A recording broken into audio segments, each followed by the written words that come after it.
We're going to react. React time. All right, so this video is former WoW nerd's first impression of Savage. Special thanks to the first. Hey folks, so before we start the video, I just wanted to give out a brief spoiler. Whoa. What the bosses look like, what the boss rooms look like, names of bosses, passing mention to a couple mechanics in the first 2 raids. Okay, so only the first 2. Explain 1 early mechanic in the 3rd boss. Okay, so this person might be progging. I show footage of the first 3 fights. Dude, the person that made this video is so considerate of other people. Dude, I would have just put this fucking video out there. I would have not only put the video out there, but put the fucking name of the boss. I use the popular terms used to name the fights. In-game gear vendor and their location, okay. Spoiler warning for the following things here. Okay. I noticed some people like to do the Savage raids completely blind, so I figured I'd probably be best to put one of these things here. Alright, so now with that out of the way, onto the video. So over the past few weeks, I've been getting acquainted with quite a few interesting characters. Dude, was that bloody tears? With that out of the way, onto the video. So over the past few weeks, I've been getting acquainted with quite a few... Yeah, that's bloody tears. Okay. Interesting characters, some of which include the jailer in the Change of Domination, Banger. an unhinged fantasy hippo in some sewers, Banger and a alert. mid-escape rotisserie chicken in the middle of a Told You So cosplay, with all of their rooms having labels that make me dyslexic for a game console. There's also not Dracula, but I haven't gotten to him yet, so we ain't gotta bring him up. Okay. It's a really freaking weird combo of things to deal with, I know, but that's what I'm here to talk about. Okay. Alright. So to get it out of the way, this is my very first Savage tier. At the time of recording this, I've only managed to get to P1S, P2S, and a little over halfway through P3S. And so far, it hasn't really been an exhausting experience. Granted, it would probably be a different story if I had done it solely through the Party Finder, but so far, a majority... Woo! Done a solo through the Party Finder. Oh, sheesh. They should do P3 through the Party Finder. Oh, if they want the true experience, man, do that. of my time in the Savage race has been with the static I've been invited to be a part of, and my free company's clear and prog runs. Now, you may have noticed I said not an exhausting experience instead of I've had... Whoa.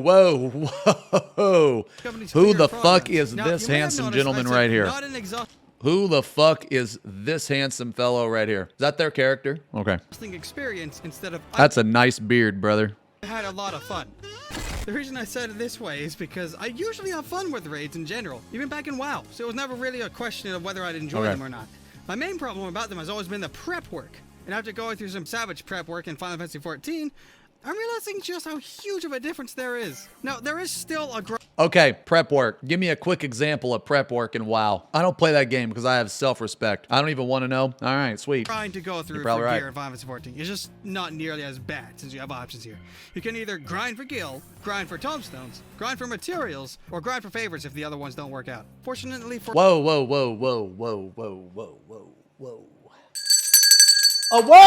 A word? Dude, fuck the spoilers, man. This is TOS shit. Trying to get me banned, dude? Fortunately for me, though, over the span of time that I've been playing this game, I managed to safely farm myself a hefty sum of gil.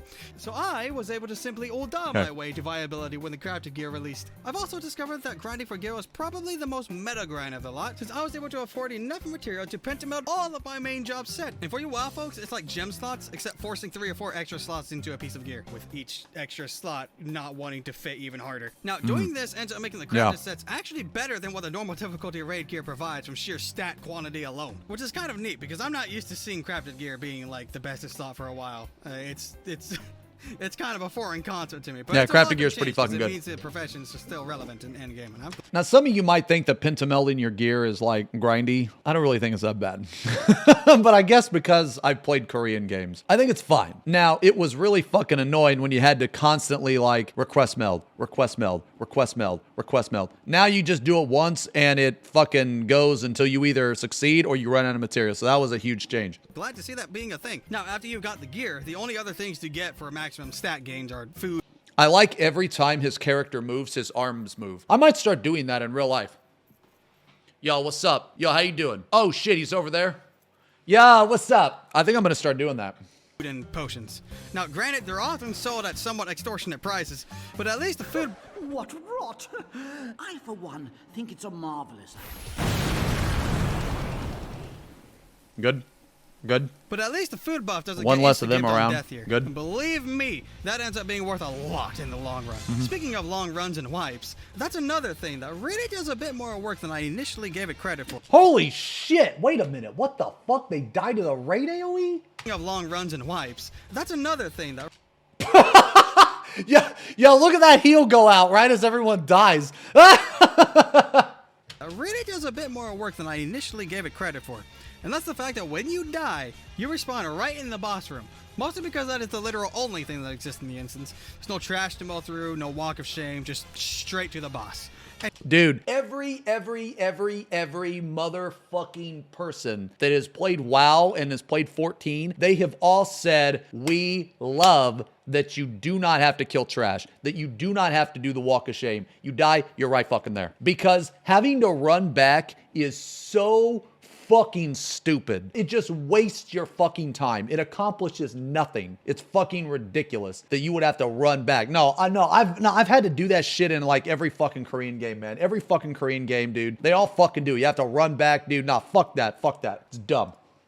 And honestly, I think this little detail helps with group morale quite a bit more than I initially gave it credit for, since it gives people generally less time to wallow in their thoughts and contemplate what they're doing with their life after a wipe. I know it's a bit of a small detail, but it's something I thought that was really cool. Another cool thing I noticed is in the fight. Nah, you know what, man? I remember, man, when I would be playing like Tera or some shit and some motherfucker would die, right? And we'd like wipe. The whole run back, I was thinking, God fucking damn it, this fucking idiot, this motherfucker, dude, they fucking killed us, this piece of shit. I fucking hate this person. Oh my God. You know, I'd be thinking that the whole fucking time. Nah, don't Munko Omega me. You were thinking the same thing. The walk of shame is the walk of rage. That walk is shame, rage, anger, regret, and what the fuck am I doing with my life?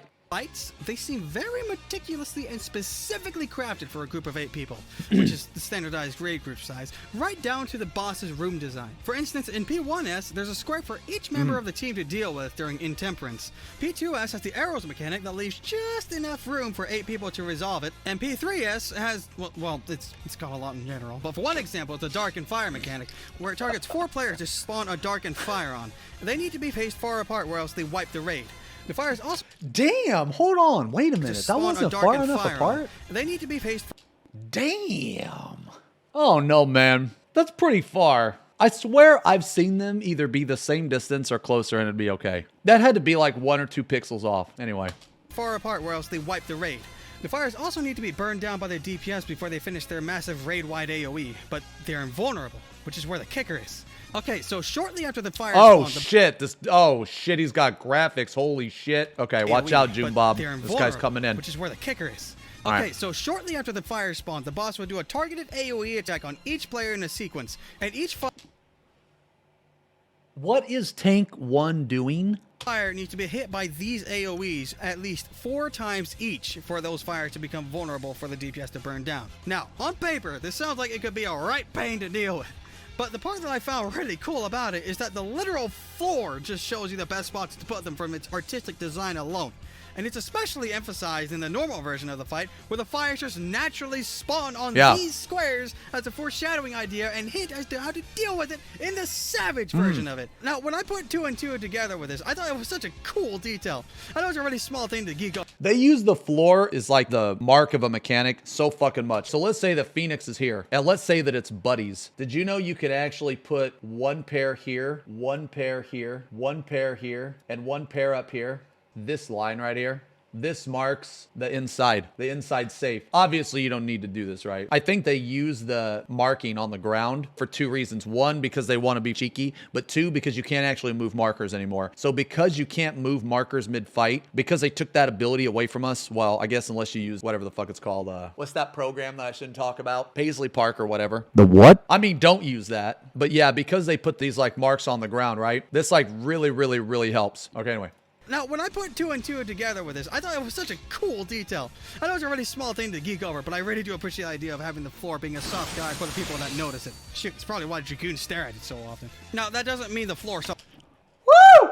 Sheesh! Dragoon main's just demolished right there. Holy fuck. Solves everything. Like, far from it. It just gives you a clue for like 1 or 2 things. Everything else about the fight can be rather... mean. One example is the whose fault was that? The floor solves everything. Like, far from it. It just gives you a clue for like 1 or 2 things. Everything else about the fight can be rather... Oh, fuck. He took the nameplates off, so we... Oh, fuck. Mean. Okay. One example is the common staple amongst all Savage raids, the damage down. If a mechanic doesn't outright kill you or the raid, it'll at least guarantee that you won't meet proper DPS checks within the next 30 seconds. Basically what it does is that it nerfs your damage pretty hard for 30 seconds before it falls off. I think it's around a 30% damage nerf, but I could be wrong. Now, I know that may not sound too incredibly bad since you have other people to rely on for the DPS checks, but that's the thing. There are only 7 other people in the group. 2 of them are tanks, 2 of them are healers, and 1 of them is probably already dead. So, Hey, whoa! What's that supposed to mean? 2 of them are tanks. Saying tanks don't do damage? Come on, man. Warrior's already hurting enough. Paladin just got a buff and it's still not good enough. Why you gotta kick them while they're down? it's gonna be very freaking noticeable, and you just may not make the enrage timer in. Holy fuck, look at this guy's face, dude. Is this a meme? This is a meme I'm missing. Hold on. Look at this guy's face. So it's gonna be very freaking noticeable, and you just may not make the enrage timer in the end of that. And speaking of Literally despair. people dying in the raid, that's another thing. There are unlimited battle reses in this game. Like, there's no limit to them at all. Like, if someone dies, you can theoretically get res forever. Oh, yeah! But there's another kicker on that. That's just inherent all the freaking time in any instance ever. Oh, man, I got excited, dude. That's a fucking debate, dude. That's a debate. I got excited. I thought Quinn was fucking playing the game again. Jesus Christ. Why you gotta blue ball me like that, man? That's fucked up. Dude. But no limit to them at all. Like, if someone dies, I thought Quinn was playing the game, dude. Forever. Fuck me. I was like, but oh, he's another doing kicker with fucking that's just inherent all the pandemonium. freaking time in any instance ever. If you die and get raised, you get a 25% nerf across all of your main stats for a full minute. And if you die while that... Well, okay.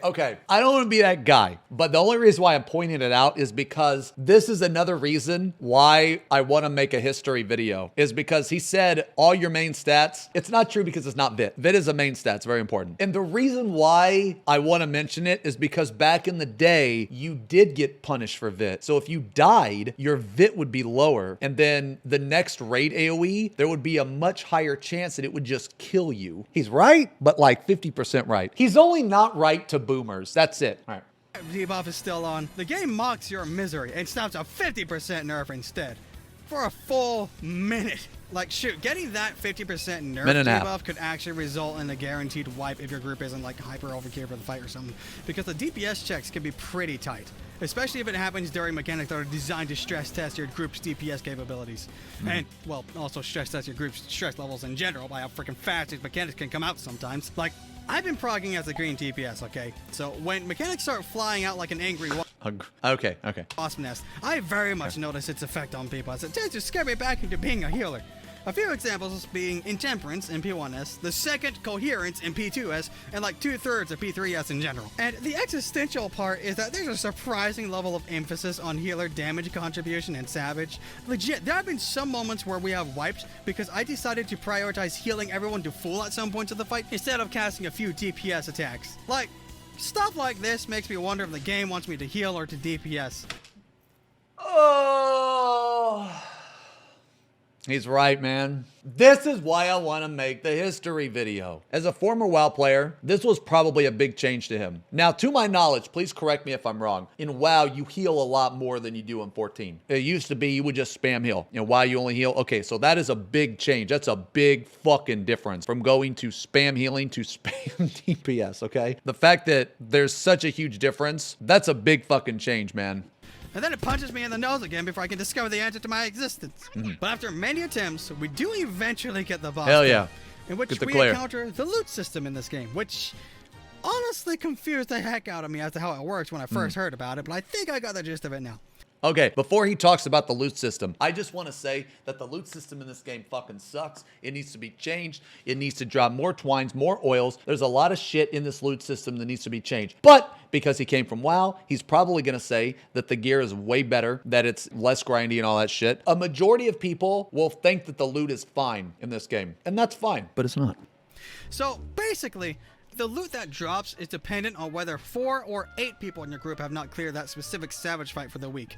If 4 to 7 people in the group have not gotten their weekly clear, then one coffer will drop by the end of the fight, in which you can use to get a guaranteed item piece for whatever role you're on when you open it, based on whatever the coffer is, like a bracelet, necklace, helmet, and whatnot. And if all 8 people haven't done their weekly clear, then you will get 2 coffers instead of 1 at the end of the raid. Now, I really like this coffer system a lot, because it gives everyone... There's also the 0 coffer variety where no loot drops more than 4 people. Okay. A solid chance at a piece of gear. But there's still the PvP of rolling for the coffer. So there's still that chance that someone could be really unlucky and never win a loot roll. And for those folks, Yo, he's talking about me. My rolls are as good as my hairline. So, you know, if that tells you anything. don't worry. The game's got you covered. Every time you clear a savage fight for the week, you will automatically be given a book that you can use as a currency. I can't even read. Why are you talking about the book? I can't even fucking read. I'm in A. What is that? You simply buy the piece of raid gear you're looking for, even if you clear with the zero chest group. And yes, this vendor literally sells the gear that drops from the raid. But do keep in mind that each of the savage raids drops a different type of book, and the gear that you can buy from the vendor is dependent on the loot table of that particular boss. So you still ultimately have to beat those bosses to get the gear. Now, I personally really... Wait a minute. Don't gloves drop from here too? Okay, so he just kind of goofed that. That's fine. So you still ultimately have to beat those bosses to get the gear. Now, I personally really like this system, as it allows everyone that's consistent with their clears to get the opportunity to get full bis. And the fact that you can see all the gear that drops from the raid from this vendor really helps out when it comes to planning out your gearing roadmap.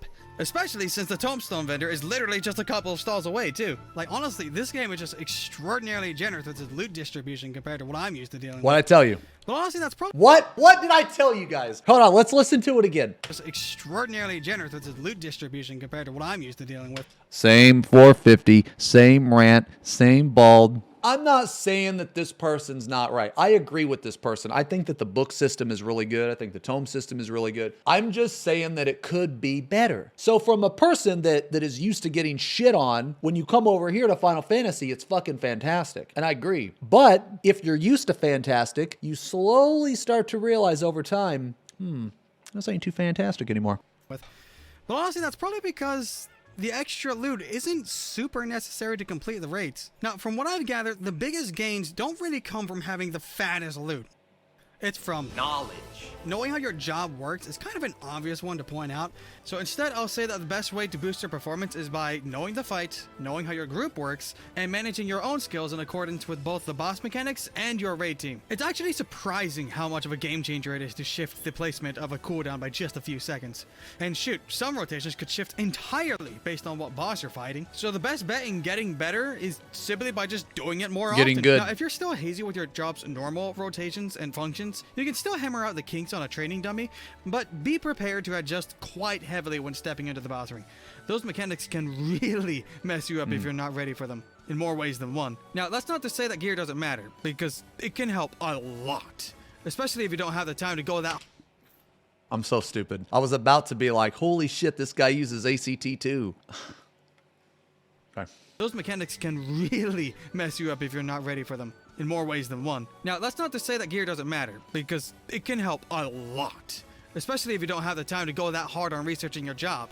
Though I have faith that all the content is clearable at the minimum. It's a good point he brought up. So like I've played other games where gear is like much more important than like playing WoW. When I played Rift, the percentage of damage that you gained from getting better gear was so much higher. And I think the way it was designed. In Rift, it was like a macro game. So basically in Rift, I had like 4 buttons. 4 might even be a stretch. I had like 4, but I only hit really 2 because I macroed everything to those 2. Rift was a macro game. It was really good with macros. Basically the floor and the ceiling were like super close, because if you're only hitting 2 buttons, it's kind of hard to fuck up 2 buttons, right? The gear gave you so much more damage that even if you fucked up, it kind of didn't even matter because you had so much gear. In this game, I think it's like 50-50. I mean, the skill does matter. Like, skill in this game really does matter, I think. But a counter argument to that would be, well, the game's fucking easy as shit. That's true as well. So item level. It's interesting they brought that up. Mostly stands for the more hardcore folks who are raring for a challenge. So for the fellows that don't have a lot of time to sink into the game but also want to get through Savage, just keep at it when you can. You'll get it down eventually. The gearing system in the game is rather forgiving, so the margin for error gets bigger and bigger as time goes on. Just focus on learning the mechanics first and foremost, and it'll all work out in the end. That's a hard one. All in all, I'm having a blast with this current Savage tier, and I love that it isn't demanding that I grind 40 hours a week to stay up to date with things.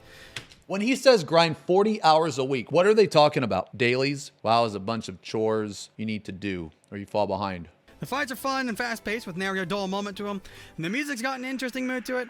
Whoa, whoa, brother, whoa, what are you doing, dude? Whoa, whoa. there's plenty of tools for self-improvement, RNG is kept to a minimum, and the overall vibe of each attempt at the raid is so much more welcoming in general. And if need be, I can keep on queuing for the raid as many times as I want, even if I cleared.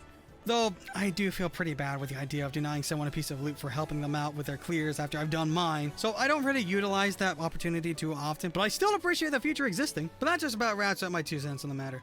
Again, I still haven't cleared P3S and haven't even seen P4S, so I've still got another half of the raid tier to go. I'm curious to see what's in store with Not Dracula, but I'm going to need to step up my game for that to happen, so I'm going to head on off to brush up on a few taxes before the next raiding session. But before I go, I just want to take a moment to thank all of the folks on Patreon who have been supporting me with what I do. It means a lot to me that you folks will help me out and support me the way you do. And I realize I haven't been super active. Good video. Well, anything. Good video. As of late. That's But good. I'm hoping to take a turn with that this year. Thank you very much Hell yeah. once more for your support. And with that, I shall officially take my leave. Thank you very much for watching and or listening, and I hope you all have a wonderful life. Take care, folks. Good video.